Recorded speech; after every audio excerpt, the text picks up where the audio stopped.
Nito lamang taon, isang aksidente ang naganap kung saan isang kotse ang bumaliktad sa kahabaan ng daang Marinig. Ayon sa kwento, galing daw sa birthday party ang mga sakay nito. Aminado ang driver na nakainom sila pero nasa maayos na kalagayan pa naman daw siya para magmaneho. Ang ilan nilang kaibigan na pumunta sa lugar, kumuha ng isang litrato ng tumaob na sasakyan. Laking gulat nila dahil tila maaninag daw ang isang imahe na kalahati ang mukha na animoy nakangiti sa ibabaw ng kotse.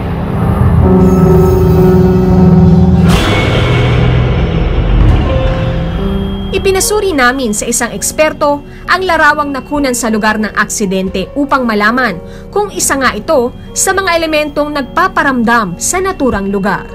Sa unang tingin ko pa lang sabi ko baka usok-usok lang, tapos nakikita na in-enhance ko yung image niya para makita natin. Hindi naman siya ghost or anything. Palagay ko something in the background, baka bakod o puno na napipick up ang ilaw. So tapos siguro play of lights, mayroong ilaw din, may shadow. So mukha siyang mukha para sa ibang tao. Pero kahit nasabihin natin mukha, hindi mukha ng tao eh. Parang mascara dahil straight, very straight here, tapos may ganun butas para sa... so, I think it's imahinasyon lang ng mga tao na may nakikita silang ghost or anything. Kasama ang paranormal investigator na si Adam, sinuri namin ang arko ng daang Marinig kung saan madalas raw makita ang mga ligaw na espiritu.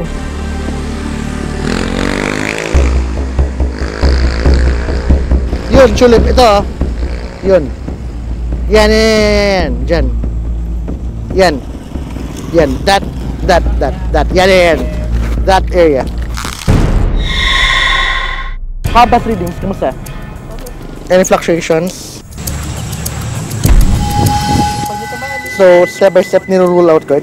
I'm basically measuring the variable temperature. The temperature is consistent. Kasi if this place, kung may paranormal or whatever dito, mag-jump up in the, right now, you see it's 29, naglalaro siya between 29 and 30.7, 30.8 degrees Celsius.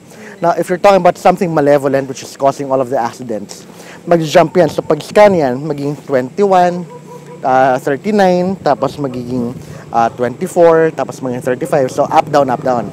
Ngayon, yung discrepancy yan, halimbawa yan, uminit siya kasi lumapit yung flash ng camera. So basically, the temperature is behaving normally. So in terms of thermal, okay namang thermal readings dito. Sa pagtatapos ng kanilang pag-iimbestiga, walang nakitang kahit anong kababalaghan ang grupo nila Adam sa lugar. Kasama ang senior engineer ng Department of Works and Highways ng Laguna District na si Remington, minabuti naming baybayin ang kahabaan ng daang Marinig. Ayan, ito na po yung arko. Diyan daw nangyayari yung mga nakikita ang mga white lady. At ayan, gaya nga sabi nyo, isa lang po yung yung ilaw. Ito, oo nga, pagbaba mo bigla siyang baba. Although hindi ganun ka baba, pero magugulat ka pa rin talaga.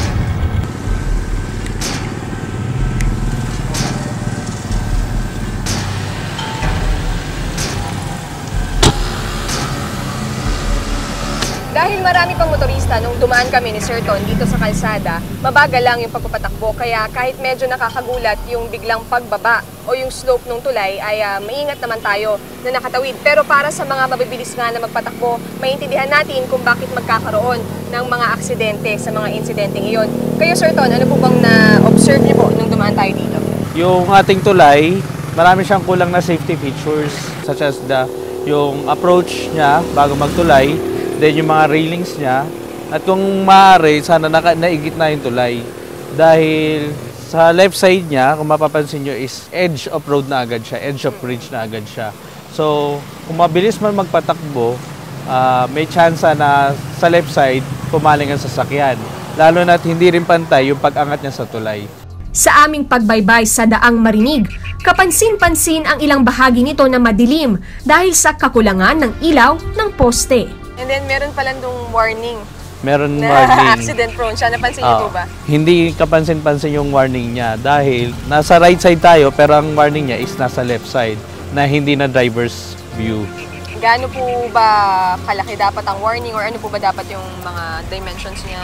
Sa before the tulay, meron tayong mga standard set na designs kasi ng warning. Yung warning natin, wala siya sa standard design at color red pa siya. So, yung ilaw natin, color yellow, then yung red natin, talagang hindi na siya possible na makita, lalo na't madilim sa lugar.